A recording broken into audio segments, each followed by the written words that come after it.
Maintain చేయట్లేదు master ఆయన sincerity 6 గంటల కంటే 5:59కి ఉంటాడు ఆయన కూడా వచ్చి రామారావు గారు అలా కూర్చున్న సెట్లో అందరూ పెద్ద పెద్ద ఆర్టిస్టులు ఒక 20 మంది అది తెలుసుగా బొబ్బిలి క్లైమాక్స్లో ఎంతమంది ఉన్నారు అంతమంది కూర్చున్నారు బట్ ఈ రాస్తానే ఉన్నారు అక్కడ కూర్చుని ఇక వెళ్తే ఇక ఎవరి గురించి పట్టించుకోడు ఆయన లీనమైపోతారు అంతలా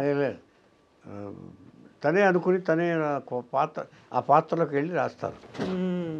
అయితే ఇప్పుడు వస్తున్నటువంటి సినిమాల్లో చూసుకుంటే హీరో హీరోయిన్లకు లేకుంటే ఆర్టిస్టులకో ముందు రోజే స్క్రిప్ట్లు పంపిస్తున్నారు, వాళ్ళు దాన్ని రిహార్సల్స్ చేస్తున్నారు, ఇవన్నీ అనేది వినిపిస్తున్నాయి కదా.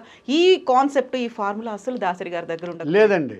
ఎవరికి ఇచ్చేవాళ్ళు అంటే కావాలంటే అదర్ లాంగ్వేజ్ ఆర్టిస్టులు ఉంటారు చూసారా, వాళ్ళకి మాత్రం కావాలంటే ముందు తీసుకెళ్ళి ఇవ్వండి అని చెప్పేసి అప్పటికప్పుడు రాసి ఇచ్చేవారు వాళ్ళ వరకు, అంతే తప్ప ముందిచ్చే ప్రసక్తి అసలు లేదు, ఎప్పుడు లేదు. అప్పటికప్పుడు ఆయన రాస్తే అంటే ఎప్పుడు ఫిక్స్డ్ బౌండ్ రాసినా కూడా అది పనికొచ్చేది కాదు. రైటర్ అంటే ఏమవుతుంది, క్రియేటర్ అంటే ఏమవుతుందంటే నిమిషానికి మారిపోతూ ఉంటుంది థాట్స్. ఇప్పుడు ఈ డైలాగ్ వచ్చిందంటే ఇంకో డైలాగ్ వచ్చేది. అది తాతమ్మనప్పుడు కూడా ఆయన ఒక రాసుకున్నారు కానీ మ్యాక్సిమం పనికొచ్చింది ఫస్ట్ పిక్చర్ కాబట్టి. రాసుకున్న స్క్రిప్ట్లో మ్యాక్సిమం పనికొచ్చినాయి కాబట్టి అంత హైలైట్ అయింది. తర్వాత మాత్రం ఇంకా అలా ఆ ఫార్ములాని ఫాలో అవ్వలేదు. ఎందుకంటే ఫాలో అవడం కుదరదండి.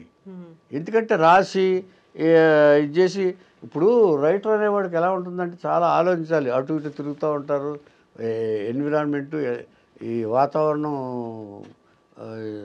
సహకరించాలి, మేధోమదనం అంటాం, ఇన్స్పిరేషన్ రావాలి. ఆ సీన్ గురించి ఆలోచిస్తుంటే ఇంకేదైనా కొత్త థాట్ వస్తే దాని గురించి ఆలోచించాలి, దాన్ని మైండ్లో పెట్టుకోవాలి, ఇది కరెక్టా కాదా అని విశ్లేషణ చేసుకోవాలి మైండ్లో. రైటర్ అనేవాడు ఎప్పుడైనా సరే విశ్లేషణ చేసుకోవాలి. అందుకనే నాకు ఆయనకి